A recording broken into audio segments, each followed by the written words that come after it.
अहम खबर सामने आ रही है राजौरी से, जहां पाकिस्तान में दहशतगर्दी करने वाला भारतीय मिलिट्री इंटेलिजेंस का यह तरबियती मरकज है जो पाकिस्तान की जानिब से तबाह किया गया है। राजौरी में कायम पाकिस्तान में दहशतगर्दी करने वाला यह भारतीय मिलिट्री इंटेलिजेंस का तरबियती मरकज पाकिस्तान की जानिब से तबाह कर दिया गया है। शहजाद इकबाल साहब हमें ज्वाइन कर चुके हैं। शहजाद इकबाल साहब, अब एक के बाद एक फतवाहत हासिल की जा रही हैं और अभी ये इतला आई है कि राजौरी में पाकिस्तान ने दहशतगर्दी करने वाला जो भारतीय मिलिट्री इंटेलिजेंस का तरबियती मरकज था उसको तबाह किया गया है। पाकिस्तान में दहशतगर्दी के लिए तैयार किए जाते थे यहाँ पर दहशतगर्द। इससे पहले फिर सूरतगढ़ से खबर आई कि वहां की एयरफील्ड को भी तबाह किया गया है। एक के बाद एक फतवाहत पाकिस्तान हासिल कर रहा है। जी अल्हम्दुलिल्लाह, क्योंकि अब ये जब जंग का आगाज हुआ है और उनकी तरफ से हुआ है तो हमारा ये राइट बनता है हम डिफेंड करें।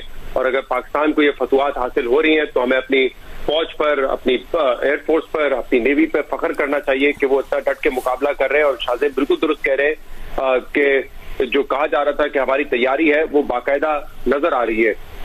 रिस्ट्रेंट का मुजाहरा करना, तामुल का मुजाहरा करना, इसको शायद कमजोरी के तौर पर ले जा रहा था।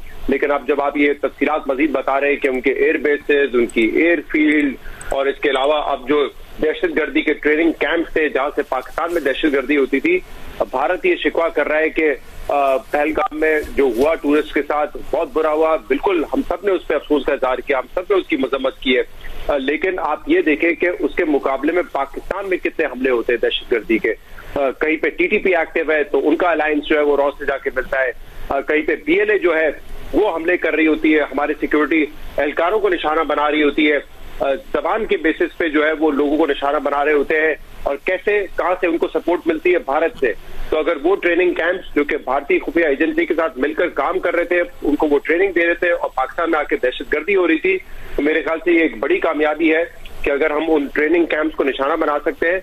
और ये तो फिर आपको पता है ना कि ये तो फिर दिफा में नहीं, ये तो आपके पास एक जवाब भी फिर मौजूद है कि वो कैंप्स जो कि पाकिस्तान के खिलाफ इस्तेमाल होते हैं, अगर भारत ये जस्टिफिकेशन देता है कि हम इंटरनेशनल कवानीन की खिलाफ वर्जी करके पाकिस्तान में एंटर होकर ये काम कर सकते हैं, तो फिर यहाँ पे तो उनके पास भी कोई जवाब नहीं होगा।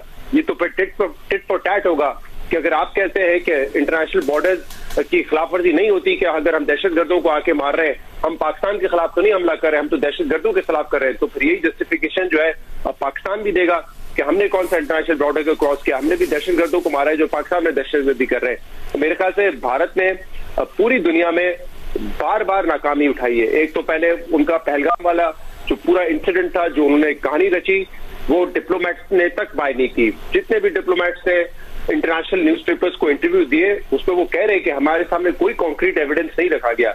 जो इंफॉर्मेशन की बुनियाद पे आप देखें, जितने मुल्क के दुनिया के बड़े अखबारात हैं उन सब ने जो है भारत का मौक़िफ़ मानने से इनकार किया है और वो ये कहते रहे कि मामला डी एस्केलेशन की तरफ जाए। आपको मैंने एग्जाम्पल दी कुछ देर पहले, जो सेक्रेटरी ऑफ स्टेट है उन्होंने ये तक कहा कि जो सिविलियंस की अमवात हुई है पाकिस्तान में भारतीय हमलों की वजह से, उसकी वो मजम्मत करते हैं, इज़हार अफसोस करते हैं उस पर। लेकिन भारत कह रहा है कि उससे दहशतगर्द मारे। तो मेरे ख्याल से हर सतह पे उनको जो है वो नाकामी हुई है, चाहे वो इंफॉर्मेशन हो, चाहे वो डिप्लोमेटिक सतह पर हो, या अब जंगी सतह पर आप देख रहे हैं कि उन्होंने हमला किया, इनिशिएटिव वो लेते रहे, लेकिन जब पाकिस्तान जवाब देने पर आया है तो पाकिस्तान भरपूर जवाब दे रहा है।